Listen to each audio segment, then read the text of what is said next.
Hello, hello, hello. Olá, pessoal. Vou andar aqui para a malta.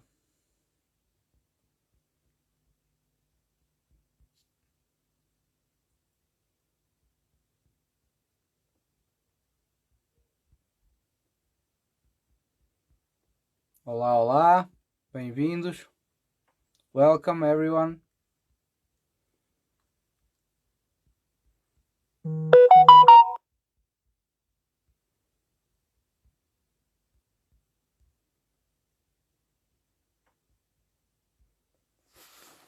Okay.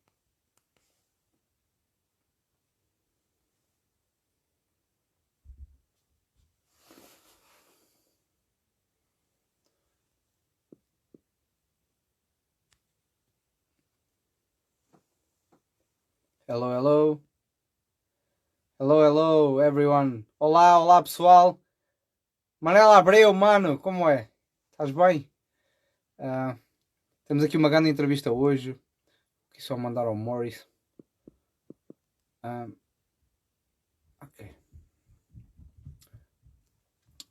Ok. Espero que estejam bem. Olá, Tiago Café, Renata, beijinho. Márcio, Máquina, Rodrigo Pereira. Brian from Airflow Music. And here it is, Ross. So let me invite him to join me. Ross. No,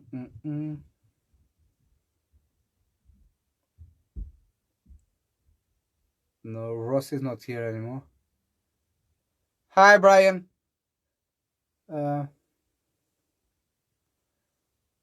I don't have Ross here. Ross, I don't know if you are there or not. I could see your name popping there, but I cannot find you here to invite you to join me. So I will send it to you again. Right. Okay. Let's see now.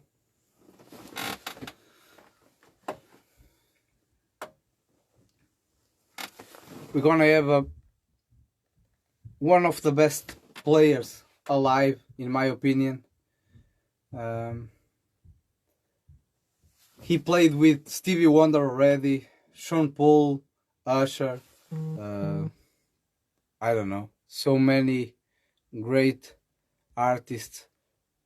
Roy Hargrove and Nicholas Payton. So let me just see if I can find him here. Fábio Neves, olá. Pedro Miguel Morgado.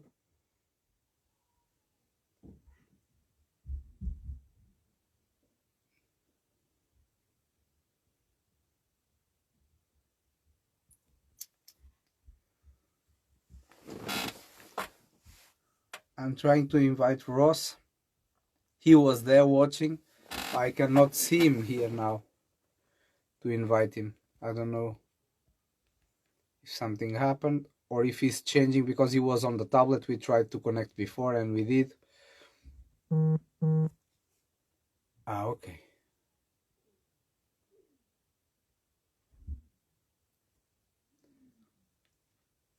Okay. Let's see if he joins me there. He just put a like now on the link. Here it is. Hey, let's go.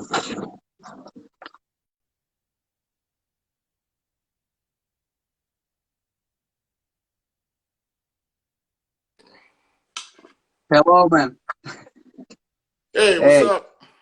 Okay, so we are connected now. Cool. We have a lot of people here. So is everything right there? Yeah, I can hear you. So Okay. I hope you can hear me. Perfect. So Ross, let me call you Ross. Is the easiest name to call you today. Okay. And so first of all, thank you so much for being here. This is an honor for me. I had most of the best players in the world alive in this channel, but we're missing some of them. One of them was you, and the other two is Arturo and Winton, that I hope that I can still do it. And a lot of people wanted you here, and they told me about you. Bring Ross, bring Ross. All right. So can you tell us a bit about who you are, where you come from, and how you did start on the music? The real beginning of your career. How you did start?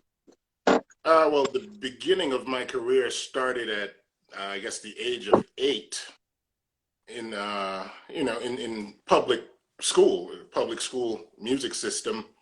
And I guess I was kind of, I don't want to say bullied, but I guess peer pressured into picking the trumpet, because when it was time to pick instruments in the band class, all the boys were picking trumpet and all the girls were picking saxophone and clarinet and flute. Yeah. So I was like, oh, I guess I should just play the trumpet. So just picked it. So good decision.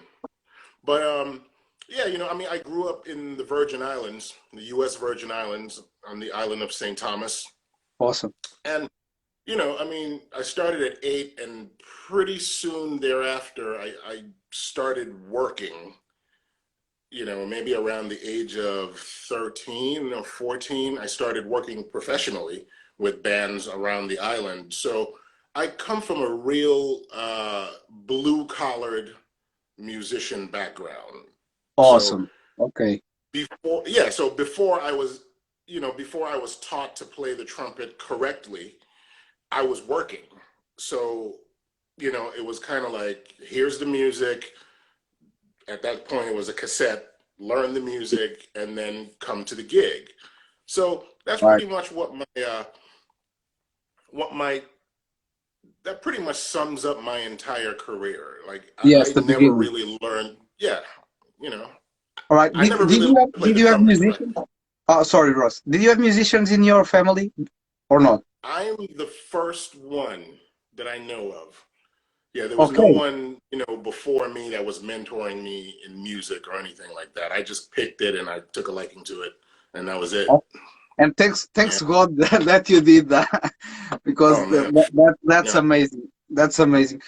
You said about bullying, and let me ask you something really straightforward, because we are living a different time of the world, and this channel as a base to unite people and bring everyone together as well, and change some mentalities from the Right. professionals to the amateur players. Did you feel any difference on school because you were black, for example, or because you are quite big, and probably you were on your age already quite bigger than your friends, and I have a lot of friends. Did you feel any difference because of that or not? Well, yeah, I mean, I've always been a bigger guy, so that's always been a thing, and I've just learned to deal with that. I mean, we're not, nobody's going to be the same. We're not all the same. But Exactly.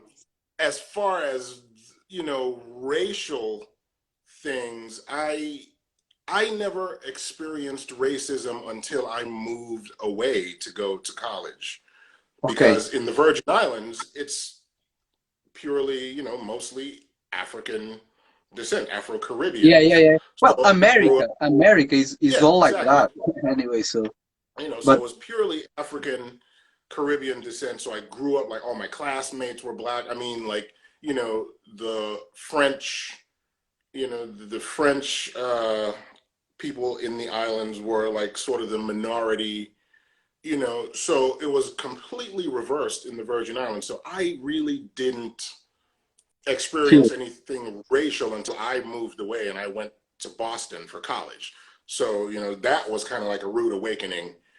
So, the thing about being bigger, I've just learned to deal with that, and it is what it is. I just put my head down Yeah, and do yeah, what I yeah, yeah. do.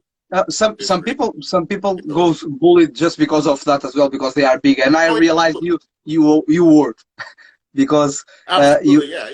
Yeah, you all go through that, and it's just like in some instances you just kind of brush it off, and other instances I've had to get a little tough, and we don't want to talk about that because we're all Well, about love here. exactly. But Now, it's all good. but I know, and this is important. Why I'm asking you, Ross, is because some people that is struggling with racism at the moment. It doesn't matter if they are black or white, because I know white people that is Right. suffering with racism as well. uh, is important for them to understand that a guy like you, that maybe is their idol, went through that as well, and is who he is today. You are who you are today. Do you know? I mean, this Yeah. is why I'm asking. So they should not give up just because something is happening in their And lives. So, if, you know, the thing is, if I gave up the first time I heard something negative, whether it be about my playing or, you know, what are about, you know, about the way I look, or if I gave up because of that, then, I mean, you know, those things you literally have to just, you just have to have thick skin. You yes, know, yes, there are things now, like, there are people that talk crap about me now, and I'm just kind of like, okay, you know, you're not going to please everyone. That's the of thing. You course. know, it's just like you're never going to please everybody. The minute you get that into your brain that you're not going to please everybody and you do what pleases you, then you forge ahead and you do what, you know, do what is right for you. All right. Oh, thank you so much for that words. I think they are really important in these interviews. Everyone had went through different things in life, all the artists, and that's really good to know. So now let's go for the technical part of your career. I've been reading, and everyone can go to Wikipedia, and you are there, Roshan Ross. So everything is there, and man, it's incredible the number of artists that you have worked with. And when we say artists, we are not saying professional artists. We are talking about the best in the world. So Sean Paul, I don't know, Stevie Wonder, Usher. How did that start? So you found your place in your career. How did that happen first? Well, finding my place in my career is, I think I'm the most stable I've ever been now, because when I was younger and in the more formidable stage in my career, when I was deciding what do you want to do? What is it that you really want to do as a trumpet player? And I'm just like, it all went back to the beginning for me, where somebody gave me a tape and said, go learn this music and show up to the gig and be a part of a band. So being a part of the Dave Matthews Band now is everything. It's the culmination of everything I've ever done in my career, simply because that's exactly how it happened for me. Like, I showed up, they flew me out to a gig. I showed up backstage. The engineer, the monitor engineer, handed me a boombox at the time with a CD in it and said, here's the first song of the set, and you're on it, and you're going to be featured. So I had to learn that song. I maybe had about 90 minutes or Eesh. so to learn the song. So, you know, and I didn't mess up. I didn't screw it up, because it's something that I've been doing all my So life, like you were ready. years. That's something I've been doing. So being in a band that plays and covers so many different styles of music is everything that I did growing up in the Virgin Islands, because I played in calypso bands, I played in salsa bands, merengue, calypso, reggaeton, so it was everything all across the spectrum. And then moving to Berklee College of Music, you know, I was always a lover of jazz. So, and I listened to the greats, Clifford Brown, and we studied all that stuff in school. So I had a really full plate stylistically growing up as a kid. So when you ask, like, the amount of artists that I've been able to play with, it's simply because I was able to go into a situation and play their music with a certain type of authenticity, because I'd Yes. already exposed to it from such a young age. Because there are a lot of technically savvy trumpet players that can go into a situation and not play the Yes. music. you Yes. know they're great trumpet players, but they just don't play that type of music really well. So I've been very fortunate to be able to cover a wide spectrum stylistically. So I'm kind of like jack of all trades, master of none kind of thing, you know? Yes. Well, I admire you a lot, and I was about to ask you, but you just answered that. It is incredible how we can see that you can adapt the way you play, the way music is almost as if we have an accent, and you have your own accent. You have your own. I don't know. I hear you playing, and I said that in a few interviews here. You are that kind of guys that we know who is playing, even if we are not looking. So, and that's the identity of the guy, and that's amazing. One of the videos that went viral about you, and actually I think is when I started paying more attention, which is stupid to say that, but is always like that, is the video that Yeah. you are at the Bach factory and you just put Hmm. the trumpet and you say, man, Bach sounds awesome, and you are just squeezing that little high notes. Do you know which one it is? Oh yeah, yeah, yeah. Ah, man, that's incredible. That's something out of the normal range, even for great guys. How did you achieve that kind of high notes? That is nothing to do with listening to a tape. That requires work, a bit of work, or at least understand how.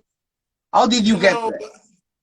I, I always say it was something that just happened one day, and I was just fooling around because I've always wanted to be a jazz trumpet player. I've always wanted to be a jazz trumpet player.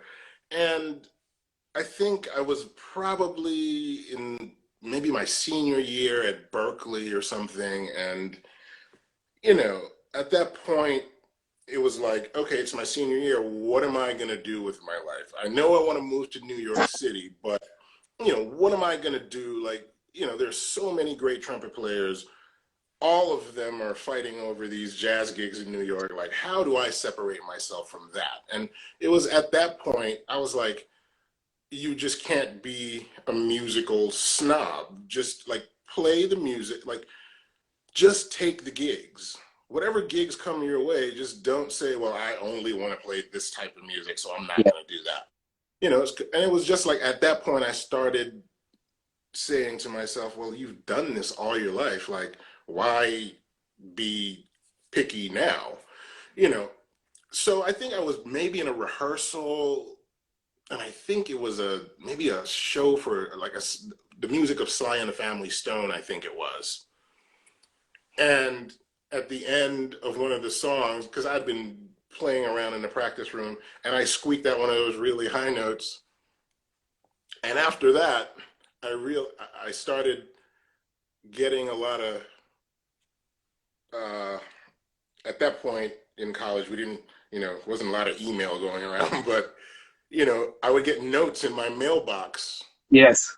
from professors and students alike, and they're just like, why don't you come play lead? Like, I need you to come play lead in my big band. And I was like, I am not a lead player. Like, I still, like, if somebody asked me to play lead in a big band today, I'm terrified because I'm not a lead player. I am not a big band lead player. And there's so many great big band lead players. And I show up to sessions and they're just like, oh, you're on lead. And I'm just like, oh my God, I don't like, you got this guy over here. Like, why do you want me to play lead? But it was just like one of those things. It just kind of happened. And I just kind of like developed it. And, you know, crazy enough, it was because of all the attention that it was getting. Everybody was like, oh my God, you can play all those notes. And I was like, yeah, Well, but I really don't like, I don't hardly do I ever use that in a musical situation.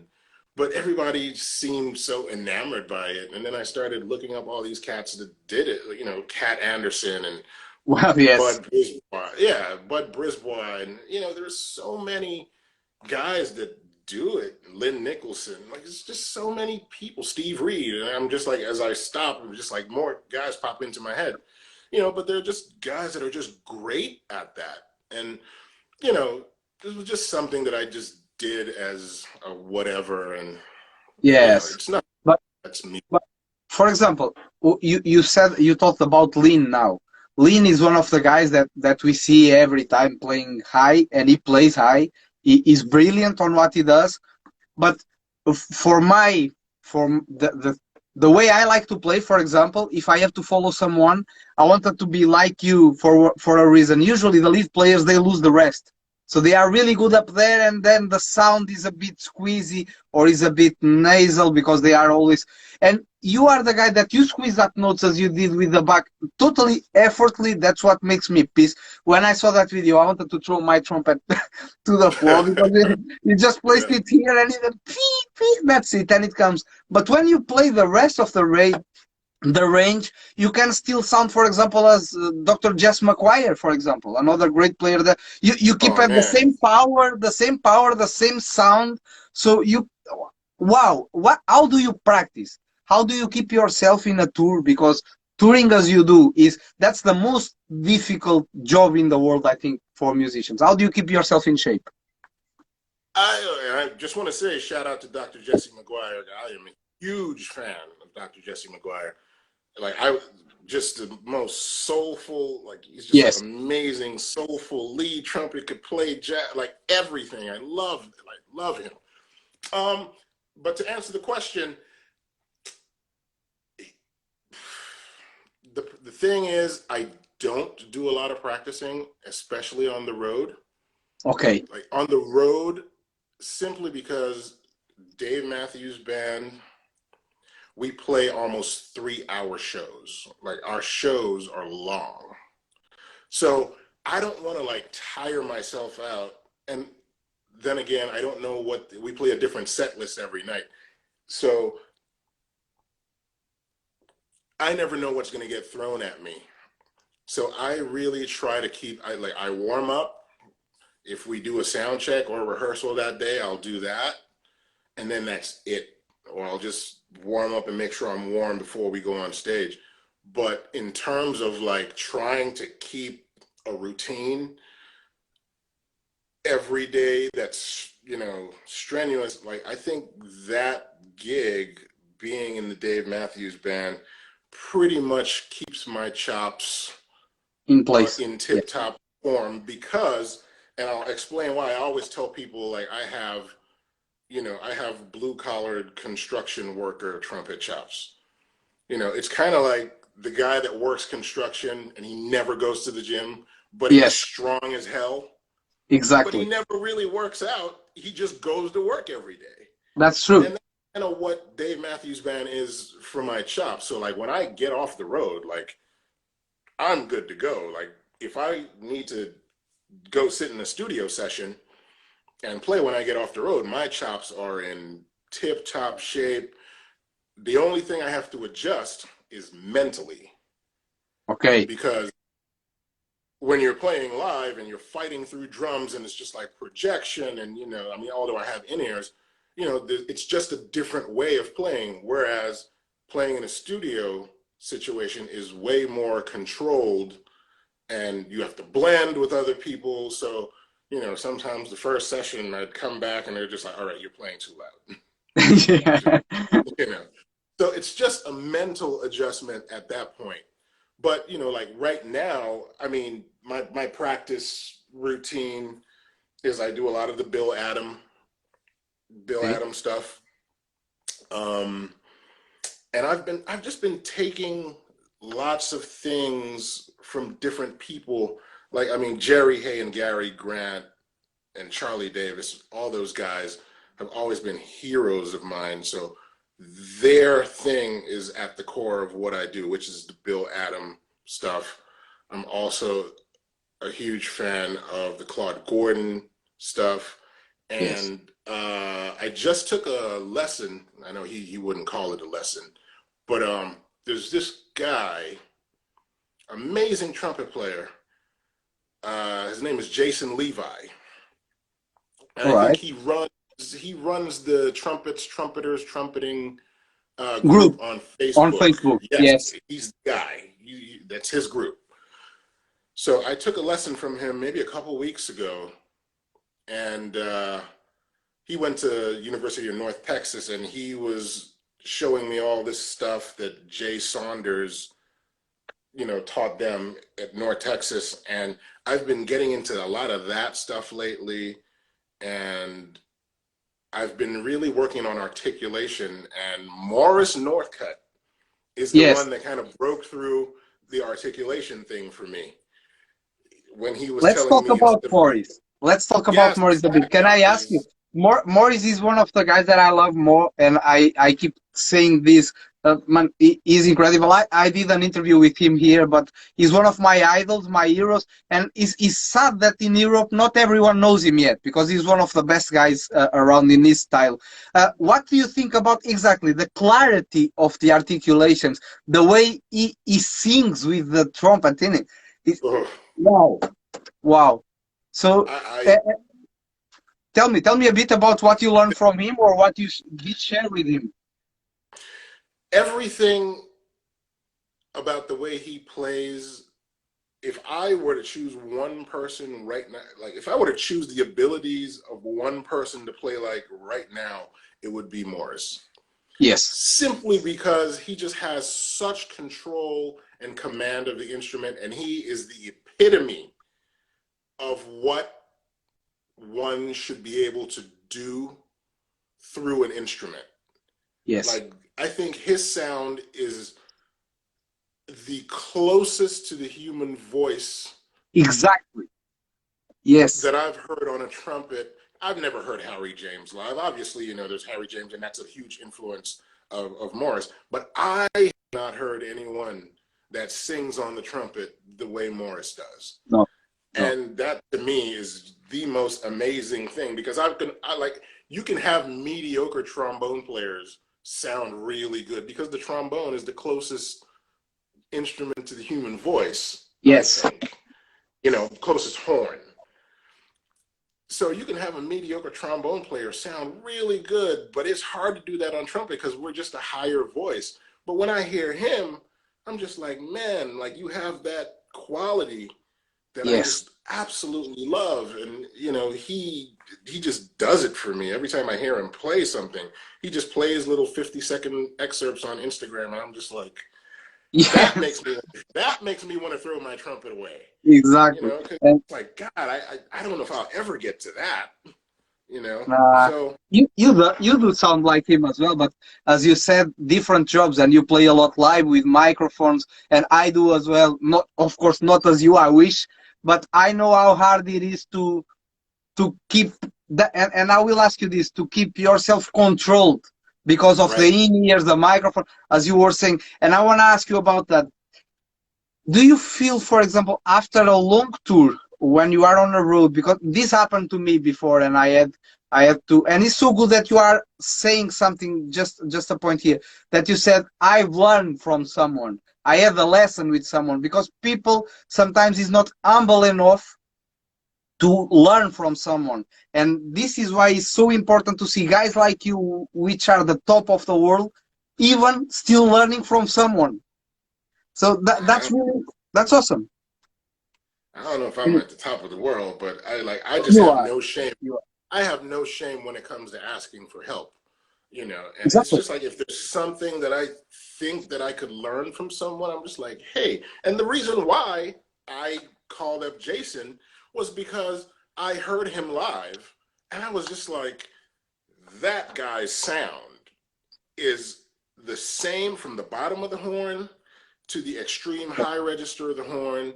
And I want to be able to have that kind of solid foundation to my sound. Whereas it's not like, oh, okay, he has a nice sound in the lower and the middle register, and then when he goes to the upper register, you could tell he's trying to play high.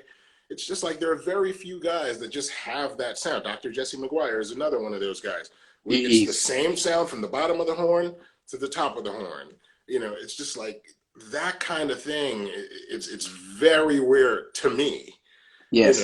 when a guy can play from the extreme low register of the horn. Jim Manley, another guy, I think Jim is in St. Louis, another guy that just has this big, broad sound down low and just has an extreme upper register that just, it's just blows your mind. Yes. So I just have no shame in asking for help. If I see And somebody that's awesome. that this is something that I don't have in my playing, I'm going to ask them for help. Can we get together? I'd love to, get a little bit of your time and, try to ask some questions. Awesome, but that's awesome to know. And I know we are almost the same age, but not quite. And my generation, I can tell you this, and I always say here, we need to be more humble. We need to understand that we need each other. We need to stop fighting. We need to stop trying to prove that we are better than the guy on the other side. And now social media brought a lot of an ugly competition between people trying to show who plays higher, and I think that's not the most important in the music, especially in life. And that's why it's good to meet people like you that are working with great singers as well, not only talking about trumpeters. And for that, you need to have a great character. If not, you could not be inside of a tour team, because if everyone is fighting each other on a tour, is a really bad environment for the band. Right, right.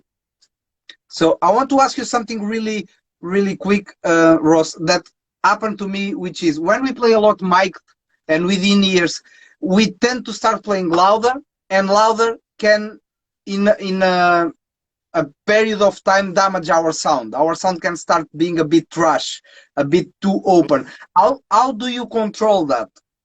How do you keep your sound as it is and not too, if you know what I mean? I think you got my question. Well, I think I don't really think about it too much because, as I said, like I can recognize the difference because I've done it for so long.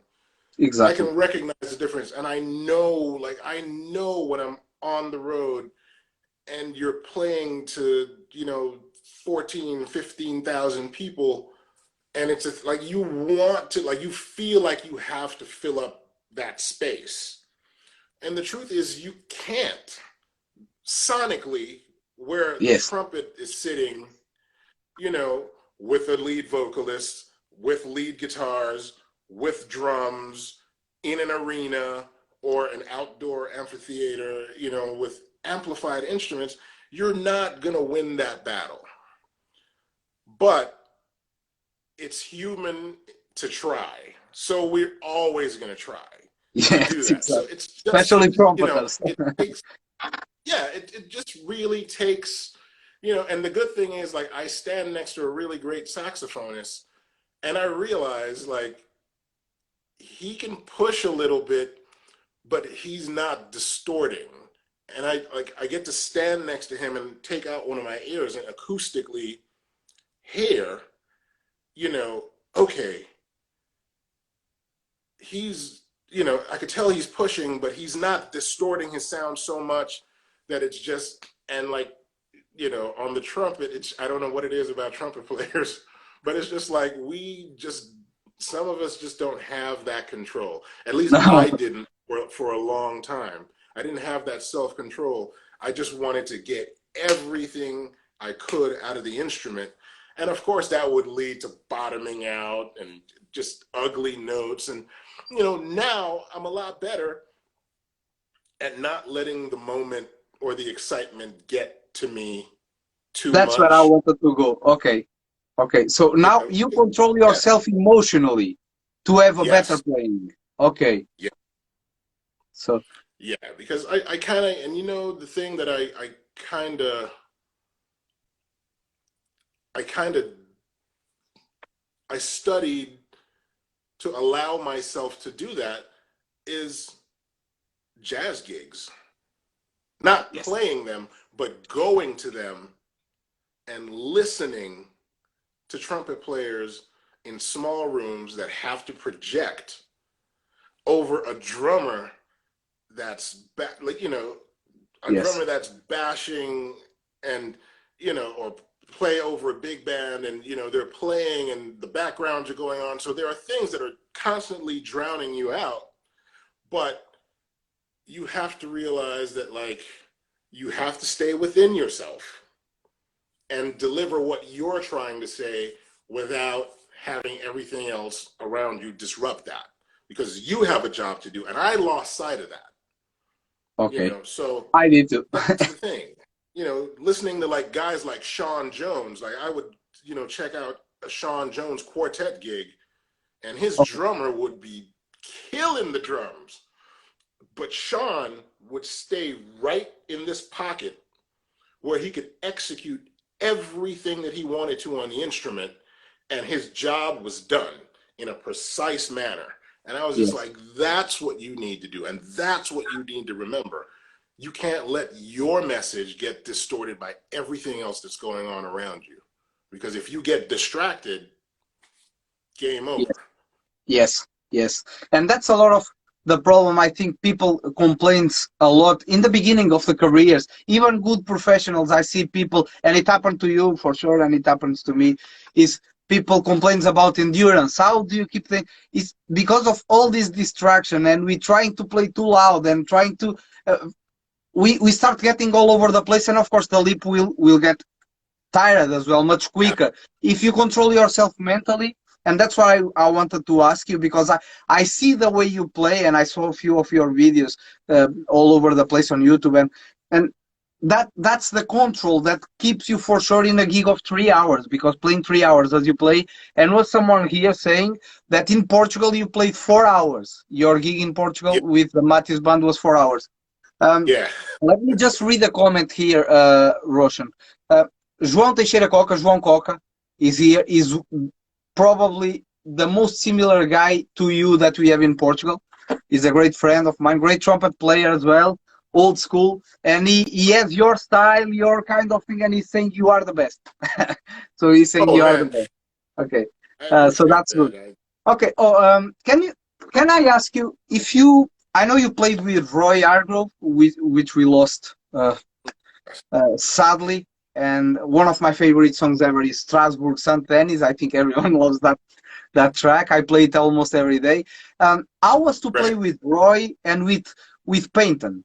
So they are other two monsters, totally different of you, but at the same time with the same quality. But all of you have different kind of styles inside of the jazz. And I was to work with that guys. How did that happen?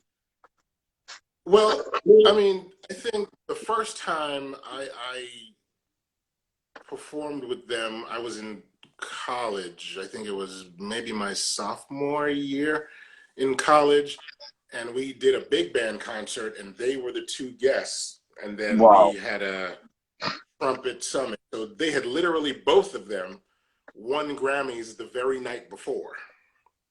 Wow. And so they were in New York. They came up to Boston and they did this big band concert. So it was Nicholas Payton, Roy Hargrove, and then we had to do like this trumpet summit where 4 trumpets came down and we played over softly as in the morning sunrise. The 4th trumpet was Jeremy Pelt. So it was like, listening, and I'd been fans of Nicholas and Roy. I've been a huge fan of Nicholas, and my mentor played in Roy Hargrove's band for a long time, Ron Blake on saxophone. Oh, And so wow. he to Yes. Roy, and yeah, Ron is also from the Virgin Islands, so that's where that connection came in. And Okay. so after all that, so those two guys couldn't be more different stylistically. Yes. You know, but it's one of those things where Roy was the thing that really opened things up for me with Roy is the fact that he loved funk music and he Yes. loved soul and he loved gospel. So he played a lot of, there was a lot of blues in his playing. A lot.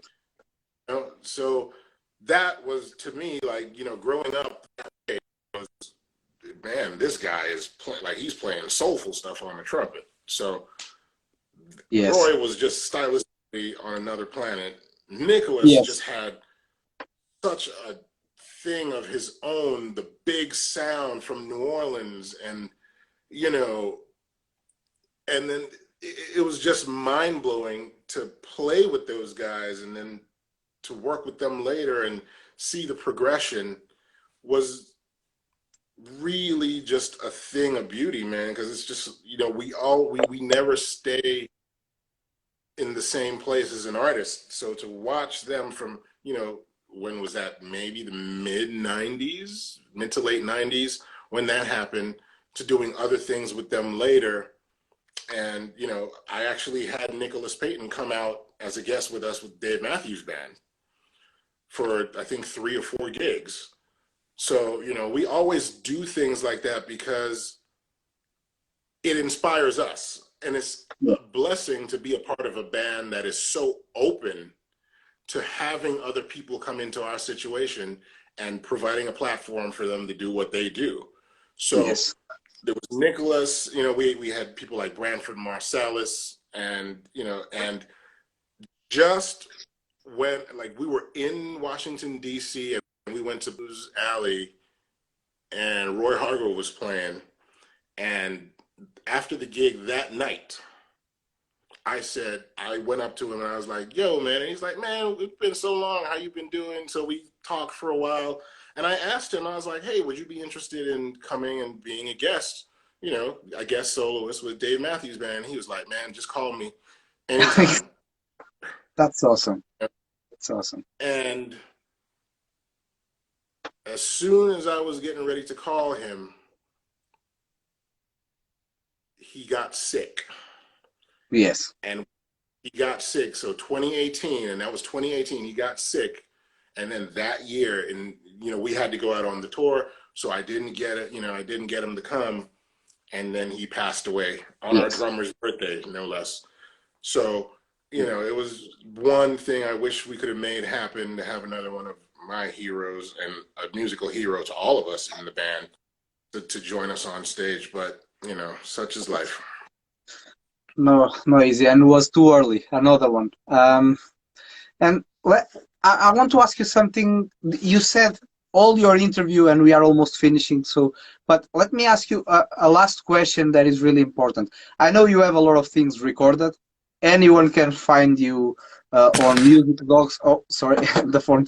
All On good? Music Dogs online, and can see what you recorded. But, and I know you love jazz. Did you intend to later in your career make a soloist career as Roy, as Peyton, as most of that guys do? Do you have the idea of making your own thing as well? I think eventually I'll get there.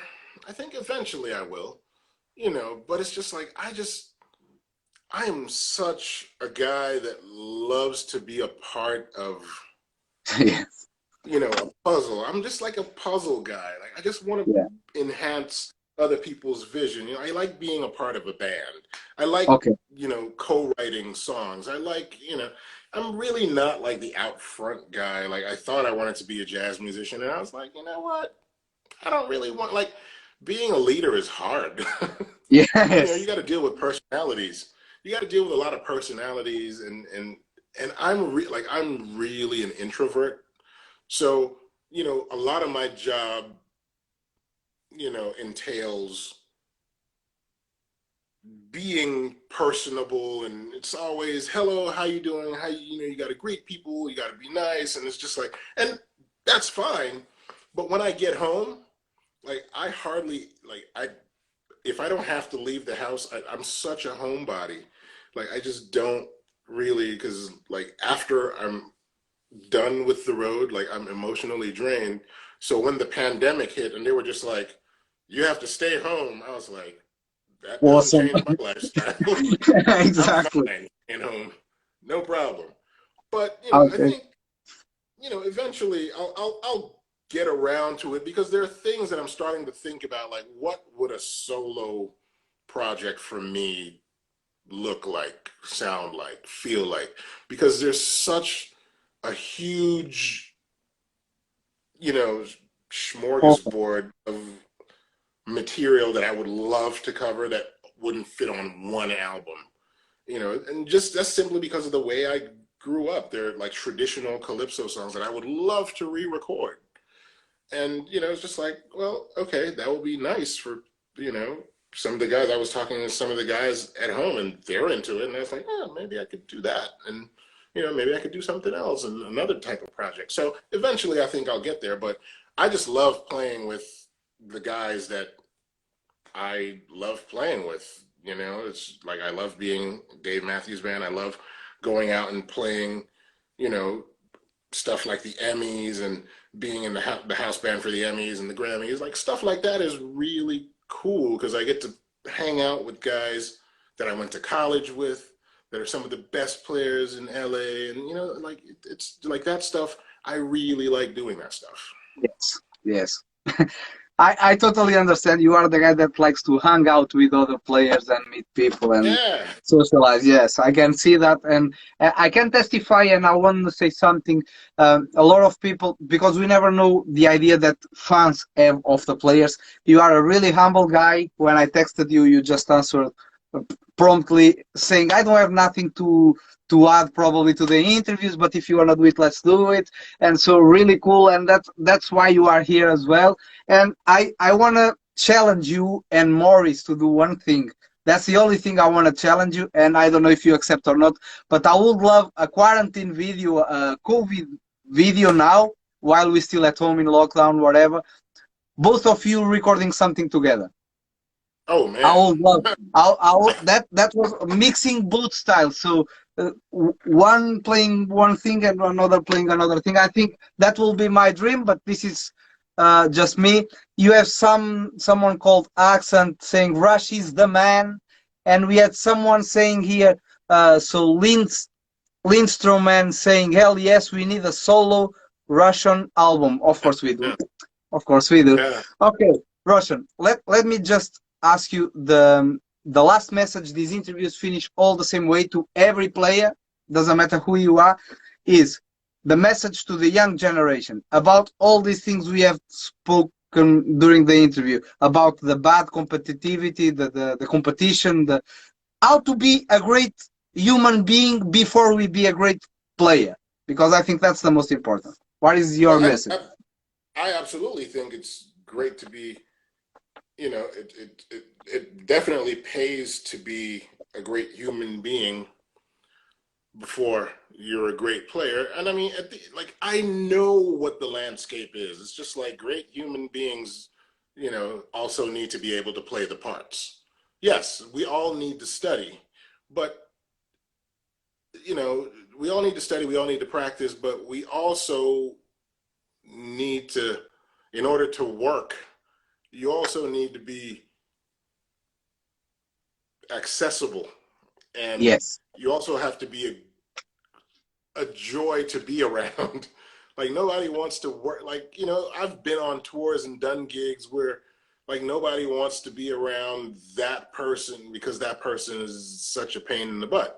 Yes. So it's just like, you don't ever really want to be that guy. You come in, you do your job, you get paid, you go home, do it at a high level, and that's great. I mean, and the one thing that I would like to say is just that there's room for everybody. Yes. There's room. There's room. If you put the work in, there's room. I definitely don't want to create this fantasy land that it's just like, well, all I need to do is be a good person and No, not no, take of care course of not. this, because that's just complete fantasy. And it's just like nobody, Yes. I also don't want to promote, you know, the concept of you're going to get a trophy just because you showed up, and like, Exactly. I think that also is problematic. It's just kind of like, well, I showed up. Do I get a trophy? No, like, if the other guy was better, sorry, Exactly. so, and that's something that I live with to this day. And it's just like, hey, there are tons of trumpet players that are better suited for things than I am, and I just tip my cap and I'm just like, yeah, that guy, geez, I can't argue with that, you Yes. know? So it's just like, it's a matter of being humble enough and also being determined enough that when your shot comes around, that you'll be ready, Yes.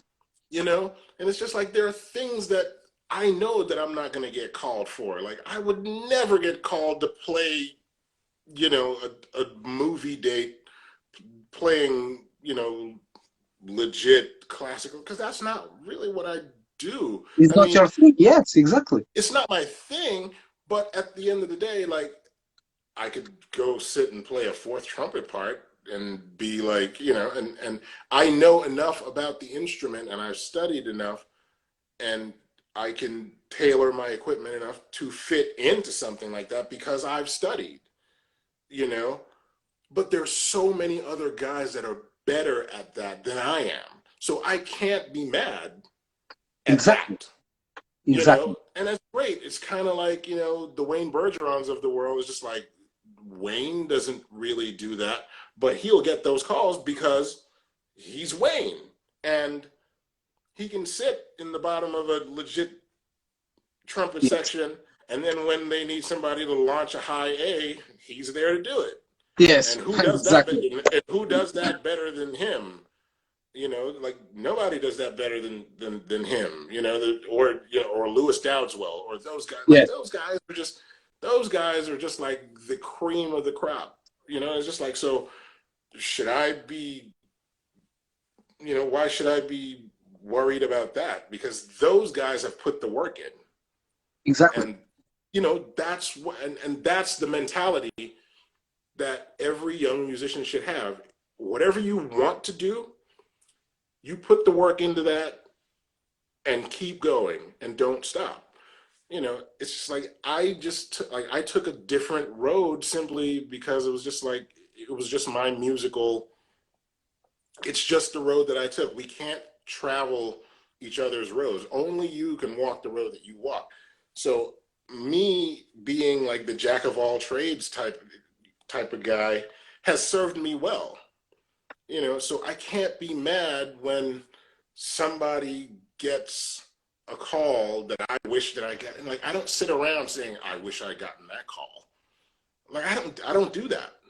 Exactly. It's just like, because that person put the work in, and whoever called them must have taken notice to that.